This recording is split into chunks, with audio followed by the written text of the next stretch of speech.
Party క్రమంగా లౌకికవాదానికి దూరం జరుగుతోందా?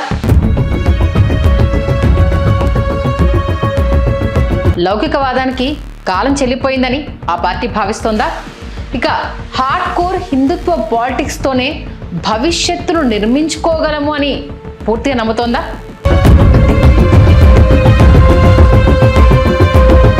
సనాతన ఛాంపియన్గా వెలుగొందిన పవన్ను ఓవర్టేక్ చేసి తామే అసలు సిసలైన సనాతన రక్షకులమని చాటుకోవాలని అనుకుంటుందా? అసలు టీడీపీ హిందుత్వ విధానం వెనుక ఆ పార్టీకి ఉన్న లెక్కలేంటి? ఓవైపు ముస్లింలు, మరోవైపు క్రైస్తవ వర్గాలు.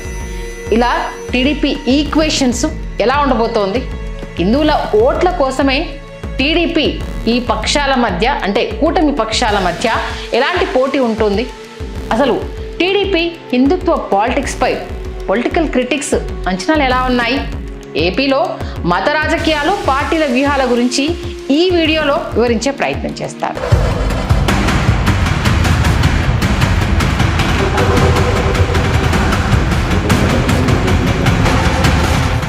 హలో ఫ్రెండ్స్, నా పేరు సంధ్య. వెల్కమ్ టు తెలుగు రాజ్యం స్పెషల్ ఫోకస్. బీజేపీతో టీడీపీ దోస్తీ అనేది ఈనాటిది కాదు అన్న విషయము ఆనాటి సీనియర్ సిటిజన్స్ నుంచి మొదలుకొని ఈ తరం వాళ్ళకు కూడా తెలిసిన విషయం. ఆ మాటకొస్తే టీడీపీ ఆవిర్భావం అనంతరం తొలిసారి జరిగిన లోక్సభ ఎన్నికల్లో ఈ రెండు పార్టీల మధ్య స్నేహబంధం మొట్టమొదటిసారిగా చిగురించింది. 82లో ఎన్టీఆర్ టీడీపీని స్థాపించిన విషయం అందరికీ తెలిసిందే. ఆయన ప్రధాన నినాదం తెలుగు ఆత్మగౌరవం. అప్పటి వరకు కేంద్రంలో, రాష్ట్రంలో తిరుగులేని శక్తిగా ఉన్న కాంగ్రెస్ను ఢీకొట్టడానికి ఎన్టీఆర్ సిద్ధమయ్యారు. సరిగ్గా అదే సమయంలో జాతీయ స్థాయిలో తమ ఉనికిని చాటుకోవాలని చూస్తున్న బీజేపీకి దక్షిణాదిలో అయితే ఒక బలమైన ప్రాంతీయ శక్తి అవసరమైంది. అప్పుడే వారికి ఆశాకిరణంలా కనిపించినారు మన ఎన్టీఆర్. ఇక 1984 ఇందిరాగాంధీ మరణానంతరం జరిగిన లోక్సభ ఎన్నికల్లో దేశమంతా కాంగ్రెస్ ప్రభంజనం ఎలా వీచిందో ప్రత్యేకంగా చెప్పాల్సిన అవసరం లేదు. కానీ ఒక్క ప్రాంతంలో, అది మన ఆంధ్రప్రదేశ్లో ఎన్టీఆర్ హవా ముందు ఆ ప్రభంజనం ఏ మాత్రం పనిచేయలేదు. ఆ ఎన్నికల్లో టీడీపీ నేతృత్వంలోని కూటమిలో బీజేపీ భాగస్వామిగా ఉంది. ఇక బీజేపీ అభ్యర్థుల కోసం అప్పటి ఎన్టీఆర్ఏ స్వయంగా ప్రచారం చేశారు అని అంటే ఏ రేంజ్లో అప్పుడు కాంగ్రెస్ హవాని ఎదుర్కొని ముందుకెళ్లారని చెప్పడానికి ఇంతకు మించి నిదర్శనం అవసరం లేదు. ఇక ఆ ఎన్నికల్లో అయితే టీడీపీ ఏకంగా 30 లోక్సభ స్థానాలను గెలుచుకొని భారత పార్లమెంట్ చరిత్రలోనే ప్రధాన ప్రతిపక్ష హోదా పొందిన మొదటి ప్రాంతీయ పార్టీగా రికార్డు సృష్టించి మన తెలుగోడి సత్తాను దేశవ్యాప్తంగా తెలియజేసింది. ఇక బీజేపీ దేశవ్యాప్తంగా కేవలం 2 సీట్లు మాత్రమే గెలిస్తే అందులో ఒకటి ఏపీలోని, తెలంగాణలోని హన్మకొండ నుండి గెలవడం మరో విశేషం. దీనికి ఎన్టీఆర్ మద్దతే ప్రధాన కారణమని ఒప్పుకోక తీరాల్సిందే. ఇక నాటి నుండి నేటి వరకు టీడీపీ బీజేపీల కాంబినేషన్ అనేక మార్లు ఎన్నికల ప్రత్యర్థులను ఢీకొట్టి విజయాలు సాధించాయి. అయితే టీడీపీ బీజేపీల మధ్య బంధము ఎప్పుడూ ఒకేలా ఉందా అంటే లేదని చెప్పాలి. దానికి అనేక సందర్భాలు మనకు ఉదాహరణగా కళ్ళకు కట్టినట్టు ఉన్నాయి. అవసరాలను బట్టి మారుతూ వస్తున్న విషయము అందరికీ తెలిసిందే. ఇక దోస్తీ కడుతూ, తెగదంపులు చేసుకుంటూ, మళ్ళీ కలిసిపోతూ ఇలా అనేక మార్లు టీడీపీ తన స్టాండ్ మార్చుకుంటూ వచ్చింది. మెజారిటీ ప్రజల్లో ఏర్పడే ఎమోషన్స్ను అందిపుచ్చుకోవడం, అందుకు అనుకూలంగా తన మాట కలపడం బాబుకు ముందు నుండి ఒక అలవాటే. ఇది ప్రత్యేకంగా నేను చెప్పాల్సిన అవసరం లేదు.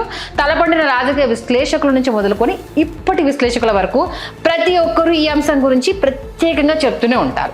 ఐటీ, టెక్నాలజీ ఎమర్జ్ అవుతున్న సమయంలో చంద్రబాబు ఎప్పటికప్పుడు ఇవే అంశాలను ఫోకస్ చేస్తూ తనకు తాను విజనరీగా టెక్నాలజీకి ప్రాధాన్యత ఇచ్చే నేతగా ఒక ఇమేజ్ను నిర్మించుకుంటూ వచ్చారు.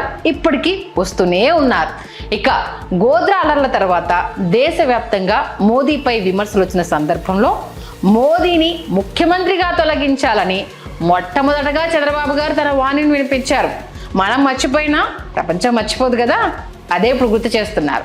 నాడు చంద్రబాబు ఎన్డీఏ కన్వీనర్గా కూడా ఉన్నారు. ఇక 2004 విషయానికి ఒకసారి వద్దాం. దేశవ్యాప్తంగా బీజేపీ ఓటమి తర్వాత ఆ పార్టీతో తెగదంపులు చేసుకొని తాను ఒక లౌకికవాది అని బీజేపీతో ఎప్పటికీ కలిసేది లేదని ప్రకటించారు. గుర్తుంది కదా అందరికీ? ఈ విషయాన్ని అయితే గుర్తుపెట్టుకోండి. అది కట్ చేస్తే 2011 సమయంలో అన్నా హజారే ఉద్యమానికి దేశవ్యాప్తంగా ఏ రేంజ్లో మద్దతు లభించిందో మనందరికీ తెలిసిందే. ఆ సమయంలో అన్నా హజారేకు మద్దతుగా ర్యాలీలు చేసిన వాళ్ళు కోకొల్లలు. సినిమా వాళ్ళ దగ్గర నుంచి అన్ని ప్రాంతాల నుంచి ఏ రేంజ్లో ఢిల్లీకి పయనమయ్యారు అన్నది ప్రతి ఒక్కరి మైండ్లో కళ్ళు మూసుకుంటే కదలాడుతూ ఉంటుంది. ఇలా ప్రజల్లో ఉండే కామన్ సెంటిమెంట్ను అందిపుచ్చుకోవడంలో మన బాబోరు ఎంత దిగ్గజులో మనందరికీ తెలిసిందే. దాన్ని ఎలా క్యాష్ చేసుకుంటారు అనేది మనందరం చూసిందే. ఇక 2018 ఎన్నికల కొరకు వచ్చేద్దాం. ఇక తెలంగాణ ఎన్నికల్లో కాంగ్రెస్తో దోస్తీ కట్టేందుకు బాబు వెనుకడుగు వేయలేదు. తనకు గెలవడమే ముఖ్యము అన్నట్టుగా ముందుకెళ్ళిన విషయాన్ని మనం ఒక్కసారి గుర్తు చేసుకుందాం.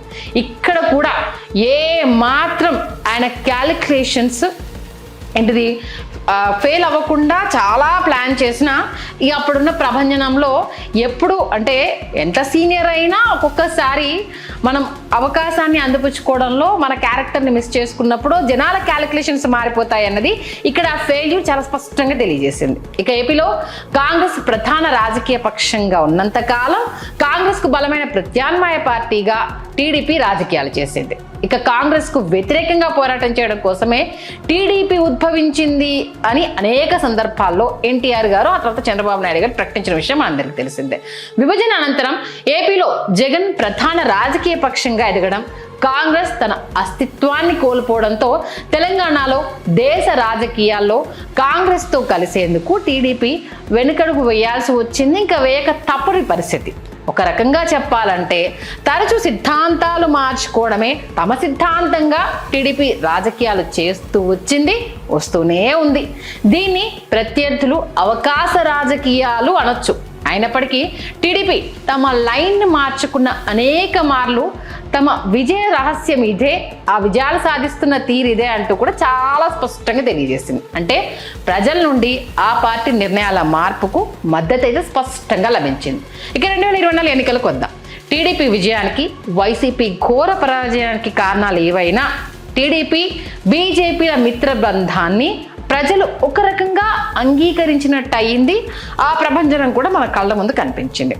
4 దశాబ్దాల చరిత్రలో అనేక మార్లు తమ పొలిటికల్ లైన్ మార్చుకున్న టీడీపీ లౌకికవాదాన్ని సమర్థించే అంశంలో మాత్రం పెద్దగా రాజీ పడిన సందర్భం అయితే లేదు.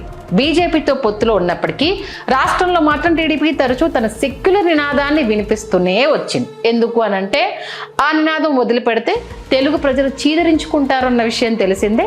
తన ఉనికిని కాపాడుకోవాలి, కేవలం ఏపీ అభివృద్ధి కోసం మాత్రమే పొత్తు కట్టాను అన్న విషయాన్ని పదే పదే తెలియజెప్పాలనుకుంటున్నారు. కాబట్టి దీన్ని బ్యాలెన్స్ చేస్తూ ముందుకెళ్తున్నారు. ఇక 2024 ఎన్నికల అనంతరం టీడీపీ పంథాలో స్పష్టమైన మార్పు చాలా స్పష్టంగా కనిపిస్తోంది. వైసీపీని రాజకీయంగా కార్నర్ చేసేందుకు ప్రధానంగా ఎత్తుకున్న అంశం అందరికీ గుర్తుంది కదా, మర్చిపోలేదు కదా, అయినా సరే గుర్తు చేస్తున్నా. తిరుమల లడ్డు అంశాన్ని ఏ రకంగా వాడుకున్నారు, తమ ప్రధాన అస్త్రంగా ఏ రకంగా జనాల్లోకి తీసుకెళ్లారు అనేది నేను చెప్పాల్సిన అవసరం లేదు. ఏపీ ప్రజలతో పాటు దేశవ్యాప్తంగా ఉన్న తెలుగు ప్రజలందరికీ ఈ విషయం తెలుసు.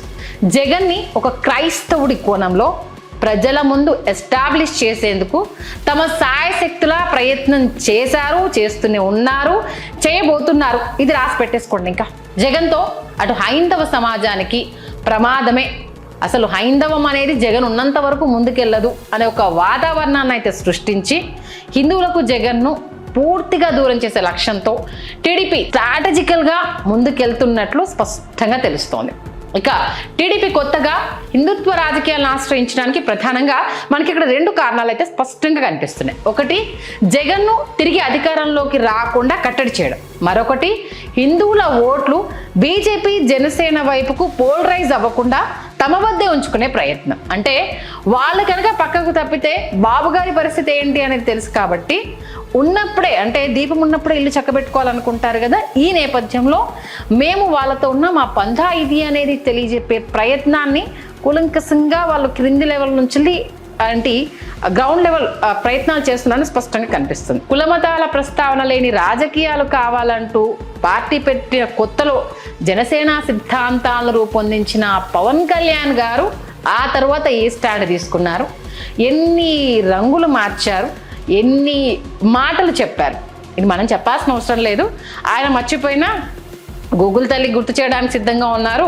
హార్డ్ కోర్ ఫ్యాన్స్ అయ్యా ఎన్నెన్ని సందర్భాల్లో ఏ మాటలు మీరు మాట్లాడారో మీరు మర్చిపోయారేమో, ఒక్కసారి వీడియో మీకు చూపించి గుర్తు చేస్తాము అంటూ సిద్ధంగా ఉన్న విషయం మనందరికీ తెలిసిందే.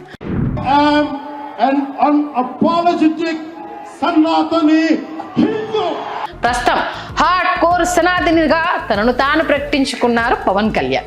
అటు వామపక్ష భావజాలం అంటారు, చెగోవేరా జీవితం అంటారు, అవి రెండు తనని ప్రభావితం చేసినంతగా ఇంకెవరూ చెయ్యలేదు అంటూ మాట మాటకు చెప్పుకుంటూనే ఉంటారు పవన్ కళ్యాణ్. కానీ ప్రస్తుతం మాట వరుసకైనా ఆ పదాలను ఆయన ఉచ్చరిస్తున్నారా లేదా అనేది ఏపీ ప్రజలు గమనిస్తున్నారు అన్న విషయాన్ని ఆయన మర్చిపోయాడనేది స్పష్టంగా చెప్పాలి. ఓవైపు దళిత బహుజన వర్గాల కోసం పోరాటం చేసిన కాంశీరామ్ అంటారు, ఆ తర్వాత పెరియార్ గారు ఆదర్శం అంటారు, ఆ తర్వాత కట్ చేస్తే అంబేద్కర్ వంటి వారే తనకు ఆదర్శమని గతంలో మాట్లాడిన పవన్ కళ్యాణ్ గారు ప్రస్తుతం అందుకు పూర్తి భిన్నమైన రైట్ వింగు, మరోవైపు హిందుత్వ సిద్ధాంతాలను భుజాన మోస్తున్నారు. అది నేను చెప్పాల్సిన అవసరం లేదండి, ఆయన ప్రసంగాలను చూసే వాళ్ళకి అర్థమవుతుంది. మొత్తంగా బీజేపీ లక్ష్యాలకు అనుగుణంగా పవన్ ముందుకెళ్తున్నారు అనేది స్పష్టంగా తెలుస్తోంది. ఇక తెలుగు రాష్ట్రాలు ఇప్పటి వరకు బీజేపీ ఒంటరిగా ఒక్కసారైనా పోటీ చేసి పెద్ద సంఖ్యలో సీట్లు సాధించిందా అంటే అసలు నిర్మోహమాటంగా నిక్కచ్చుగా ఒకే ఒక ఆన్సర్ చెప్పొచ్చు, అది బీజేపీకి ఎప్పటికీ సాధ్యం కాదు, సాధించలేదు. ఇది రాసి పెట్టేసుకోండి.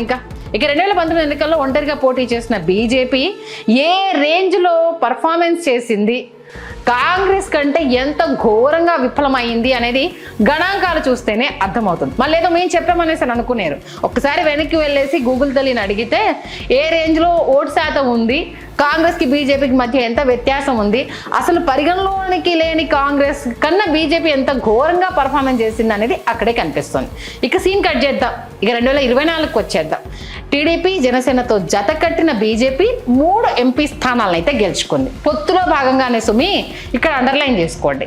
అయినా కూడా కూటమి పక్షంలో ఉన్న టీడీపీ జనసేనల కంటే తక్కువ స్ట్రైక్ రేట్తో కూటమిలో ఒక బలహీనమైన పార్టీగా నిలిచింది అంటే అది బీజేపీ అని స్పష్టంగా చెప్పొచ్చు, దాంట్లో ఏ డౌట్ లేదు. ఇక వైసీపీ గెలిచిన 4 ఎంపీ స్థానాల్లో 3 స్థానాలు బీజేపీ వైపు గెలిచినవి. ఇక తెలుగు రాష్ట్రాల్లో మతం ఒక ప్రధానమైన ఫ్యాక్టర్ కాదు, కులమే ఏపీ రాజకీయాలను శాసిస్తుంది అనే ఒక చర్చ ఇప్పుడు కాదు ఎప్పటి నుంచో ఉంది, అది ఎప్పటికీ ఉంటుంది, దాన్ని చెరపనివ్వరు కూడా, ఇది అండర్లైన్ చేసుకోవాలి. హిందుత్వ సెంటిమెంటు కులమనే ఎమోషన్కు తోడైతే ఏపీలోనూ మతం ఒక ప్రధాన అంశంగా మారే అవకాశం స్పష్టంగా ఉంటుంది. అదే క్రమంలో బీజేపీ పవన్ ద్వారా తమ లక్ష్యాలను సాధించే ప్రయత్నం చేస్తుందనే మరో చర్చ కూడా ఉంది. ఇప్పటికైతే కూటమి పక్షాలైన టీడీపీ జనసేన బీజేపీలు బలంగా ఉన్నట్టు కనిపిస్తున్నాయా అనుకున్నప్పటికీ వచ్చే 2 ఏళ్లలో పరిస్థితుల్లో మార్పు వచ్చే అవకాశాలు లేకపోలేదు అన్న వాదన ఇప్పటి నుంచి స్టార్ట్ అయింది. దానికి రకరకాల కారణాలు మీ కళ్ళ ముందే కనిపిస్తున్నాయి. బీజేపీ పవన్ను ఉపయోగించుకుంటూ తమ బలాన్ని తెలుసుకునేందుకు ఒక ఎక్స్పెరిమెంట్ చేయవచ్చు, లేదా టీడీపీ వైసీపీలకు ఒక ప్రత్యామ్నాయ శక్తిగా ఎదిగేందుకు ప్రయత్నం చేయవచ్చు. ఎందుకంటే బాబు గారి మీద బీజేపీకి అంత నమ్మకం కాబట్టి ఇదొకసారి గుర్తుపెట్టుకోండి. ఈ నేపథ్యంలో హిందుత్వ భావజాలాన్ని సమర్థించే ఓటర్లు బీజేపీ జనసేనల వైపుకు పోలరైజ్ అవ్వకుండా చేయడం టీడీపీకి ఒక సవాల్గా మారుతుంది. ఎందుకంటే కూటమిలో ఉన్న ఎవరి ఎత్తుగడలు, ఎవరి శక్తులు, రేపు ఒకవేళ ఎవరితో చెడినా మనం ఎలా ముందుకు వెళ్ళాలన్న స్ట్రాటజీని ఎవరికి వారు అప్లై చేస్తున్నారు అనడంలో ఏ మాత్రం సందేహం లేదు. ఇన్ కేస్ జనసేన బీజేపీలు ఒంటరిగా ఎదగడం, తమకంటూ ఒక ప్రత్యేకత కోసం ఓటు బ్యాంకును ఏర్పాటు చేసుకోవడం టీడీపీకి భవిష్యత్తులో ఇబ్బందిగా అయితే మారుతుంది. అది టీడీపీ కూడా పసిగట్టిందండోయ్, ఇది మీరు గుర్తుపెట్టుకోవాలి. ఇక 1982లో టీడీపీ ఉద్భవించిన నాటి నుండి క్రమంగా టీడీపీకి కొన్ని వర్గాలు దూరం అవుతూ వచ్చాయి. అది ఎందుకు అనేది నేను మళ్ళీ చెప్తే కుల రాజకీయాలను తెర మీద తీసుకొచ్చినట్టు అవుతుంది. వీరిలో ముఖ్యమైన వర్గం, ఇప్పుడు కాకరేపుతున్న వర్గం కాపు సామాజిక వర్గం. వైఎస్ రాజశేఖర్ రెడ్డి అలాగే జగన్ టీడీపీకి బలమైన ఓటు బ్యాంకుగా ఉన్న బీసీ సామాజిక వర్గంలో కొంత చీలికను తీసుకురాగలిగారు. బీజేపీ జనసేనలతో పొత్తు ద్వారా కాపు హిందుత్వ ఓట్లను టీడీపీ తమ వైపు తిరిగి తెచ్చుకోగలిగింది. కానీ భవిష్యత్తులో బీజేపీ తెలుగు రాష్ట్రాల్లో ప్రయోగాలకు పుణుకునే అవకాశం అయితే లేకపోలేదు. ఇప్పటికే తెలంగాణలో ఒంటరిగా తమ అస్తిత్వాన్ని చాటుకుంటున్న బీజేపీ ఏపీలోనూ ఆ ప్రయత్నం చేయవచ్చు. కాకపోతే బీజేపీ తెలంగాణలో నిలబడిన విధానానికి ఏపీలో నిలబడాలనుకుంటున్న విధానానికి చాలా తేడా ఉంది. ఎందుకంటే తెలంగాణ రాజకీయాలు వేరు, ఏపీ రాజకీయాలు వేరు. అక్కడ ఇక్కడ ఒకే తాటిపైకి తేవడం అనేది కుదరని పని. ఇక హిందుత్వ పాలిటిక్స్ను ఆశ్రయించినట్టుగా బీజేపీదేనంటే ఇప్పుడు ఆశ్రయించడం ఏంటి? డే 1 నుంచి బీజేపీ చేస్తుందే హిందుత్వ పాలిటిక్స్ కదా. ఇక మసీదులు, చర్చిలను సందర్శించి మతపరమైన ప్రార్థనలో పాల్గొన్న చంద్రబాబు ప్రస్తుతం వాటికి దూరంగా ఉన్నారు. ఈ మధ్యకాలంలో మీరు అండర్లైన్ చేసుకోండి, ఎక్కడ ఆయన ఏ ప్రార్థనలో కావచ్చు, కులపరమైన మీటింగ్స్లో చర్చిల్లో, మసీదుల్లో కావచ్చు, టోపీలు పెట్టుకోవడం కావచ్చు, ఎక్కడ చేయట్లేదు. ఇది మాత్రం గుర్తుపెట్టుకోండి. అది ఎందుకు అనేది ఒకసారి మాట్లాడతాం. తాను వెంకటేశ్వర స్వామి భక్తున్నని, తమ కులదైవం వెంకటేశ్వర స్వామి అనే పదే పదే చెప్తున్నారు. ఎందుకంటే ఇప్పుడు టీటీడీ అంశం ఆ రేంజ్లో కాకరేపుతోంది. తిరుమల వెంకన్న స్వామి చుట్టే ప్రస్తుతం ప్రదక్షిణలు, అలాగే పొర్లుదండాలు, అలాగే విమర్శలు, అలాగే వివాదాలు. ఒక్కటేంటి, అన్నీ అక్కడే జరుగుతున్నాయి. ఇక జగన్ ఒక క్రైస్తవుడు, అతనితో హిందువులకు ప్రమాదమే. అందులోనూ ఈ మధ్య కాలంలో ఏపీలో ఈ కులపరమైన చర్చలు, అలాగే మత మార్పిడులు ఇవన్నీ ఎక్కువగా జరుగుతున్నాయి. ఈ నేపథ్యంలో హిందువుల అస్తిత్వాన్ని కోల్పోతున్నారన్న కోణాన్ని తెర మీదికి తీసుకొస్తూ ఆయన పైన విమర్శలు చేస్తున్నారు.